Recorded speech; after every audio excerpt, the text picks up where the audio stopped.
میں یہ کہوں گا کہ یہ جو 26ویں 27ویں اور آنے والی 28ویں آئینی ترمیم ہے یہ غیر آئینی ترمیم ہے. انہوں نے ہمارے جو آئین ہے اس کا جنازہ نکال دیا ہے اور اب اس وقت ملک میں لا قانونیت چل رہی ہے. اس سارے سینیریو میں میری تمام وکلا برادری سے یہی ریکویسٹ ہے کہ آپ سب اس شخص کو ووٹ دیں جو پرو گورنمنٹ نہیں ہے, جو پرو اسٹیبلشمنٹ نہیں ہے, جو آزاد بار کے ساتھ کھڑا ہے, جو آزاد عدلیہ کے ساتھ کھڑا ہے, جو کانسٹیٹیوشن آف پاکستان کی اصل حالت کے ساتھ کھڑا ہے, نہ کہ اس بگڑی ہوئی حالت کے ساتھ کھڑا ہوا ہے, جو سندھ کے ساتھ کھڑا ہے, جو پاکستان کے ساتھ کھڑا ہوا ہے. اور ہم یہ بھی بتاؤں کہ ہمارا جو کنونشن تھا اس میں بھی سکھر میں وکلا کی ایک بڑی تعداد نے پارٹیسپیٹ کیا تھا, جس میں ہم نے لائے عمل دیا تھا کہ ہم نیکسٹ پورا ویک جو ہے کورٹس کا اسٹرائک کریں گے, اور چیف جسٹس کو ہم نے 8 دن کا موقع دیا تھا.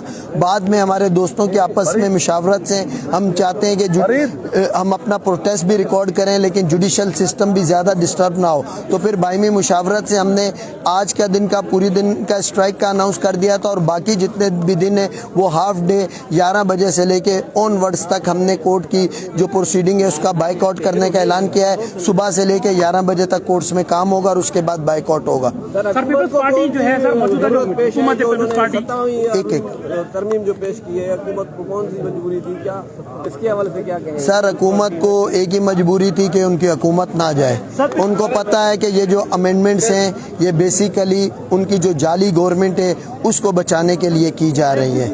فیڈرل کانسٹیٹیوشنل کورٹ کا جو سب سے بڑا نقصان یہ ہے کہ جو اس کا جج اپوائنٹ ہوگا وہ اپوائنٹ ہوگا جو وزیر اعظم کرے گا, تو وہ گورنمنٹ کا نمائندہ ہوگا, وہ عوام کا نمائندہ نہیں ہوگا. اور جوڈیشل کمیشن کی موجودگی میں اس کا اپوائنٹ ہونا وہ کسی بھی طور پہ سمجھ نہیں آتی.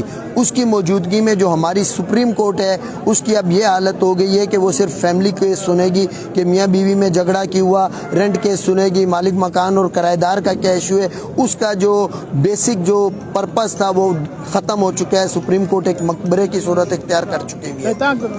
میں صرف اتنا کہوں گا کہ بی بی کا یہ ویژن نہیں تھا. بس بی بی کا اگر ہم ویژن فالو کریں گے, میں ذاتی طور پہ ہم بھی بی بی کے ویژن کو دیکھتے ہیں, she was a great lady اور ہم ان کے فالورز میں سے ایک ہیں.